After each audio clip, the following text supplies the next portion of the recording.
Hi friends, life of সদীপের চ্যানেলে তোমাদেরকে আরও একবার স্বাগত। আশা করি তোমরা সকলেই ভালো আছো আর আমরাও ভালো আছি। আজকে চলে এসেছি বেলজিয়ামে মেলার পরবর্তী পার্ট নিয়ে। আগের পার্টটা তো তোমরা দেখেই ফেলেছো, এবার চলো পরবর্তী পার্টটাও দেখি। এখানে দেখেছো কত সুন্দর সুন্দর আর ভয়ঙ্কর সব নাগরদোলনা। অনেকেই তোমরা নাগরদোলনায় চাপতে খুব ভালোবাসো, তবে আমি খুব ভয় পাই।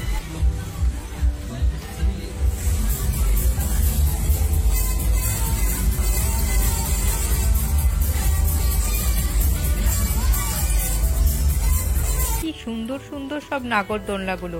আমি আর শুভ দূর থেকে দাঁড়িয়েই দেখছিলাম, কারণ আমার সবসময় তো একটা জিনিস মনে হয় হয়তো মাথা ঘুরে যাবে বা আমি পড়ে যেতে পারি, সেই কারণে আমি চাপতে একদমই সাহস পাই না। ঘেন্টে এই মেলাটি বিশাল বড় ছিল, আর এই মেলার মধ্যে কি ছিল না আমি সেটাই ভাবছি। ছোট থেকে বড় সকলের এন্টারটেনমেন্টের ব্যবস্থা এখানে করা হয়েছিল।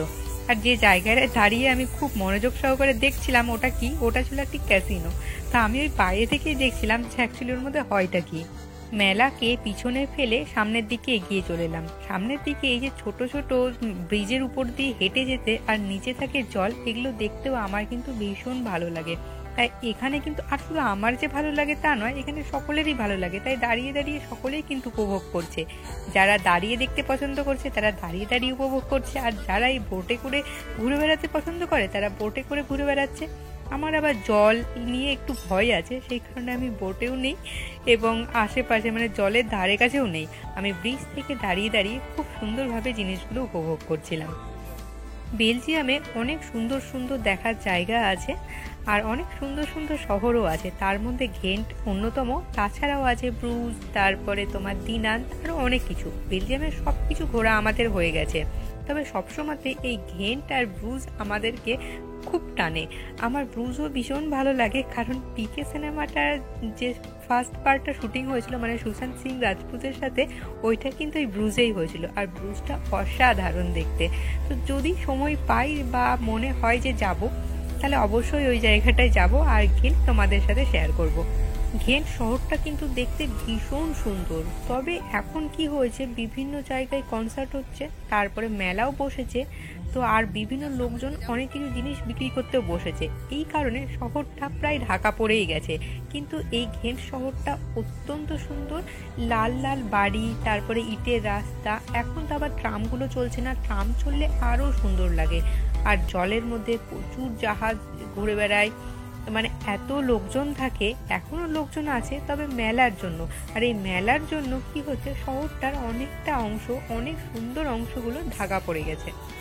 তোমরা জানো বেলজিয়ামে নিজস্ব কোনো ভাষা নেই। বেলজিয়ামের 3টে সরকারি ভাষা, তবে সেই 3টে হচ্ছে একটা ফ্রেঞ্চ, একটা ডাচ আর একটা জার্মান।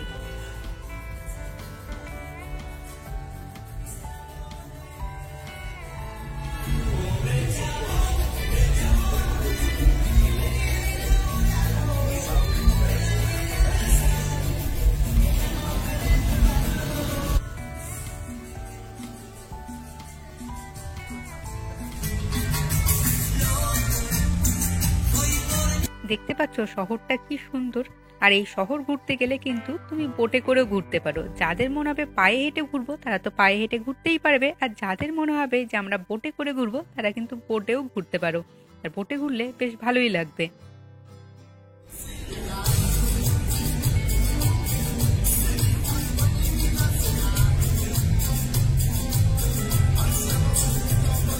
বেলজিয়াম তো চকোলেটের জন্য বিখ্যাত, আমি এটা আগেই বলেছি। তাছাড়াও বেলজিয়াম কিন্তু আরও অনেক কিছুর জন্য বিখ্যাত। তার মধ্যে একটি হচ্ছে ফ্রেঞ্চ ফ্রাই। যারা ফ্রেঞ্চ ফ্রাই খেতে ভালোবাসে তারা কি জানো যে এই ফ্রেঞ্চ ফ্রাই বেলজিয়ামে সবার প্রথম আবিষ্কার হয়েছিল। এছাড়াও বেলজিয়াম কিন্তু ডায়মন্ডের জন্য বিখ্যাত, মানে বেলজিয়াম ডায়মন্ড। আর এই বেলজিয়ামে ডায়মন্ড বেশিরভাগ বিজনেসগুলো করেই হচ্ছে ইন্ডিয়ানরা। এছাড়াও আরও একটা জিনিসের জন্য বিখ্যাত, সেটা হচ্ছে বিয়ার। এখানে যদি তুমি প্রত্যেক দিন একটা একটা করে বিয়ার খাও, তবু তুমি 365 দিনে সব বিয়ার খেয়ে শেষ করতে পারবে না, এত ভ্যারাইটিস বিয়ার পাওয়া যায় এখানে। যাই হোক, আমাদের তো ঘেন্ট ঘোরা হয়ে গেছে, এবার বাড়ির পথে রওনা দিতে হবে। তাই আমরা ট্রেনে চেপে গেছি এবং ট্রেনে করে আমরা এই মুহূর্তে এসেছি হচ্ছে ব্রাসেলস সেন্টার। ব্রাসেলস সেন্টারে এসে আমাদের ট্রেন একটা যে ট্রেনটা ছিল সেটা ক্যান্সেল হয়েছে, তো কিছুটা সময় আমরা হাতে পেয়েছিলাম। তো শুভ বললো চলো ব্রাসেলসটা একটু ঘুরি। তাই আমরা স্টেশন থেকে বেরিয়ে জাস্ট স্টেশনের আশেপাশটাই ঘুরছি। আর এই ব্রাসেলস সেন্টারে স্টেশনের আশেপাশেও কিন্তু খুব সুন্দর দেখার জায়গা আছে, তো আমরা সেইখানেই যাচ্ছি। ওখানে গিয়ে কিছুক্ষণ বসবো, একটু ঘুরবো, এসবই করব। তারপরে আবার যখন ট্রেনের টাইম হয়ে যাবে তখন আমরা চলে আসবো।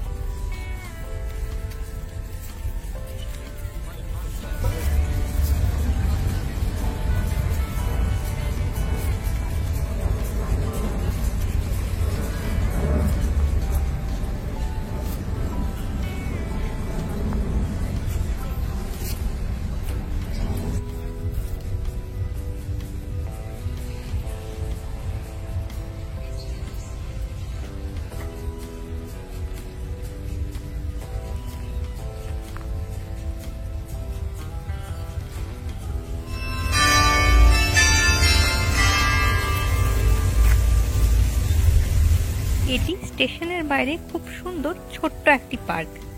আর পার্কের মধ্যে যে গাছগুলো দেখছো কি সুন্দরভাবে লাইন করে রাখা মানে লাগানো আছে। আর এই পার্কের গাছগুলোকে আমি সারা বছর এরকমই দেখি, মানে এরকমই সবুজ হয়ে থাকে আর এরকম সুন্দর একদম রং করা আছে নিচটা, দেখতেই অসাধারণ লাগে। আর এই গাছের সুন্দর যে রাস্তাটা সেটা দুই ধারে আছে। দেখো এখান থেকে দেখতে পাবে দুই ধারে গাছগুলো আছে এরকম সুন্দরভাবে। আর এই ভিউটা আমি তোমাদেরকে উপর থেকে দেখাচ্ছি। পার্কটা দেখতে পাচ্ছ কতটা সুন্দর সাজানো গুছানো। আর এর আশেপাশে আছে প্রচুর রেস্টুরেন্ট। সিঁড়ি দিয়ে উঠে আসলে আরও একটা রাস্তা, আর যে রাস্তার ধারে আরও সুন্দর সুন্দর বিল্ডিং, যেগুলো তোমরা এখন দেখতে পাচ্ছ। তো আমরা আর ওইদিকে যাইনি কারণ আমাদের হাতে সময় ছিল না, তবে ওই দিকটাও অসাধারণ। আমরা আবার ট্রেনে উঠে গেছি যথারীতি, কারণ আমাদের ট্রেনের টাইম হয়ে গিয়েছিল। এখনও কিন্তু আমরা বাড়ি যাব না, এবার আমরা নামবো হচ্ছে ব্রাসেলস লুক্সেমবার্গে। ব্রাসেলস লুক্সেমবার্গে নেমে আমরা যাবো হচ্ছে বাংলাদেশি স্টোর।